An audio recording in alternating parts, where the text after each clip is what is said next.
வணக்கம். ஆகாஷ்வாணி புதுச்சேரி செய்திச் சுருக்கம் வாசிப்பவர் வாசுகி சந்திரசேகரன்.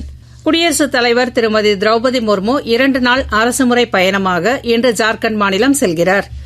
இந்திய தொழில்நுட்ப நிறுவனம் மற்றும் இந்திய சுரங்க பள்ளியின் 45வது பட்டமளிப்பு விழாவில் அவர் பங்கேற்று 20 சிறந்த மாணவர்களுக்கு தங்கப் பதக்கங்களை வழங்க உள்ளார். மேலும் அங்கு அமைக்கப்பட்டுள்ள அடல் புதுமை மையத்தில் பழங்குடியின பெண்களின் சமூக கண்டுபிடிப்புகள் குறித்த கண்காட்சியை அவர் பார்வையிட உள்ளார்.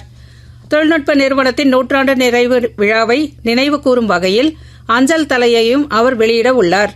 மேலும் இந்நிகழ்ச்சியில் பிரதமரின் முதன்மை செயலாளர் திரு PK மிஸ்ராவும் பங்கேற்க உள்ளார். பிரதமர் திரு நரேந்திர மோடி நாளை வாரணாசிக்கு பயணம் மேற்கொள்கிறார்.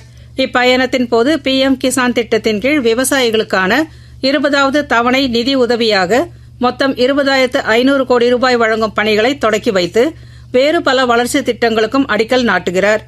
இத்திட்டங்களின் மொத்த மதிப்பு சுமார் 2,200 கோடி ரூபாய் ஆகும். தெற்காசியாவின் 4வது சர்வதேச நடன திரைப்பட விழா அலையன்ஸ் பிரான்சைஸில் இன்று தொடங்கி 3 நாட்கள் நடைபெற உள்ளது. மேனிஃபெஸ்ட் டான்ஸ் பிலிம் பெஸ்டிவல் என்பது நடனம் மூலம் இயக்கம், சினிமா மற்றும் கதை சொல்லலின் சிறப்பை எடுத்துரைப்பதாகும். இந்நிகழ்ச்சியில் 8 பிரெஞ்சு படங்கள் உட்பட உலகம் முழுவதிலும் இருந்து 50க்கும் மேற்பட்ட குறும்படங்கள் திரையிடப்பட உள்ளன. தொடக்க நாளான இன்று சீனா, அமெரிக்கா மற்றும் பிரான்ஸ் நாடுகளின் திரைப்படங்கள் மாலை 7 மணிக்கு திரையிடப்பட உள்ளன. தொடர்ந்து நாளை மதியம் 1 மணி முதல் இரவு 8 மணி வரையிலும், வரும் ஞாயிறன்று மதியம் 2:30 மணி முதல் இரவு 8:30 மணி வரையிலும் பல்வேறு திரைப்படங்கள் திரையிடப்பட உள்ளன. ஆசிய கோப்பை ஹாக்கி போட்டி ஆகஸ்ட் 27ஆம் தேதி முதல் செப்டம்பர் 7ஆம் தேதி வரை பீகார் மாநிலம் ராஜ்கிரியில் நடைபெற உள்ளது.